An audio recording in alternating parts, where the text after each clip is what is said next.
Alright, R is the rate of interest and I is the interest. Alright, with this we can find the maturity value which a person would receive at the end of the given time period. Let us see an example.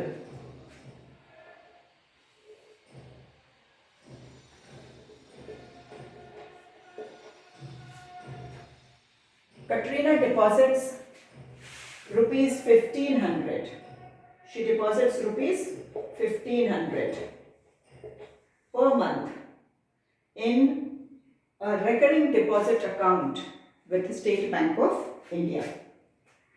The bank gives a rate of interest, and let the rate of interest be 7% per annum. The bank gives a certain rate of interest which is 7% per annum, and she keeps this money for a period of, suppose, 2 years,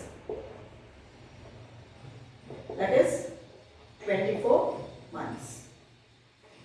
We have to find the interest which she would receive at the end of the time period, and second, the maturity value. For the first one, I, to find out the interest, we have to apply the formula. We have to apply this formula. Applying this formula, let us see what it comes. I, alright, P is 1500 into n plus 1, that is 24 months, into 24 plus 1, 25, into the rate of interest, that is 7 into 1 by 2 into 100 into 12. Directly यहाँ formula apply करना है ऐसे. P कितना है इस case में? 1500 n 24 months, 24 plus 1 25 into rate 7 into 1 by 2 into 100 into 12. इसको आपको कैंसिल करके लिखना है. ये हो गया 105 into 25. ये आप मल्टीप्लाई करके यहाँ इंटरेस्ट, जो भी इसका इंटरेस्ट आता है, वंस आप मल्टीप्लाई करने के बाद ये वैल्यू आता है 2625. ये हुआ interest, the first part interest. Direct इस फॉर्मूला में आपको सब्स्टिट्यूट करना है और interest is rupees 2625 in this case. अब सेकेंड पार्ट इसका है मैच्योरिटी वैल्यू. का second, first part maturity interest 2625. Second part के लिए इस फॉर्मूला में सब्स्टिट्यूट करेंगे to get the maturity value. P into n, principal जो पर मंथ कटरीना ने डिपॉजिट किया था 1500, और कितने मंथ्स के लिए किया था? 48, 2 years, सो 24 मंथ्स के लिए, 24 मंथ्स के लिए किया था, plus interest 2625. 15 into 24 and then into 00, that is 36,000 plus 2625, and ये हो गया मैच्योरिटी वैल्यू 38625.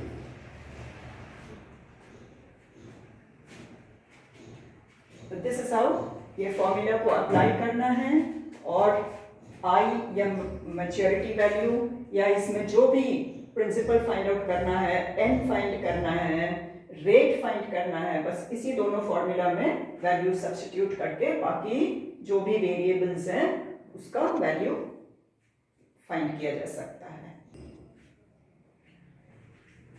एक और एग्जांपल देखते हैं.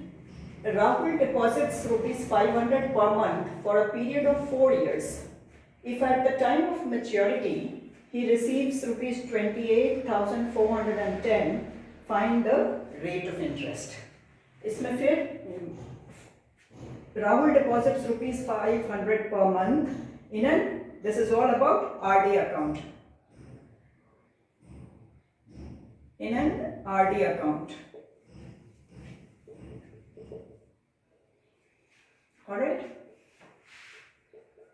In RD account for a period of 4 years. तो इसमें प्रिंसिपल पर मंथ क्या हो गया? ₹500. टाइम हो गया n 4 years. 4 years मंथ्स में कितना हुआ? 48. और क्या दिया हुआ है? Time of maturity he receives this value, तो ये हो गया maturity value, that is ₹28,410. हमें फाइंड आउट करना है rate of interest. Same formula apply करना है. सिंपल इंटरेस्ट P इंटू, या सिंपली आप इंटरेस्ट लिख सकते हो, P into n into n+1 into r into 1 by यहाँ 2 इंटू 100 इंटू 12. इसमें सब्स्टिट्यूट करके ये हुआ 500, ये हुआ 48, n+1 49, रेट हो गया, नहीं दिया है, फाइंड करना है, बाई 2 इंटू 100 इंटू 12. ये सिंप्लीफाई कर सकते हैं और इंटरेस्ट हो गया 5 इंटू 2 10, 10 इंटू 49, 5 इंटू 2 10, 10 इंटू 49, ये आ जाएगा 490 R. 490 R. अब मैच्योरिटी वैल्यू दिया हुआ है 28,410. This is equal to P into maturity value का formula P into n+I. This equate करके 28,410 इक्वल्स P पर मंथ 500, n हो गया 48 मंथ्स, तो 48 प्लस 490 R. ये हो गया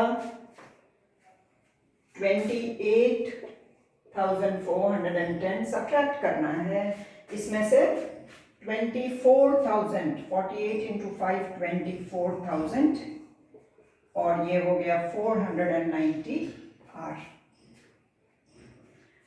इसको कंटिन्यू करने के लिए डिफरेंस हुआ, इसका डिफरेंस निकाल के ये 28,410 माइनस 24,000 हुआ 4,410. दिस इज इक्वल टू, इसको इक्वेट करना है 490 R से. इक्वेट करना है, ये डिफरेंस हो गया 4,410, इसको इक्वेट करना है 490 R से, तो R हो गया 4,410 बाई 490, और ये कैंसिल होगा 9 टाइम्स, तो rate of interest 9% per annum. इस तरह से सेम फॉर्मूला से we can find out other variables such as rate और प्रिंसिपल और टाइम.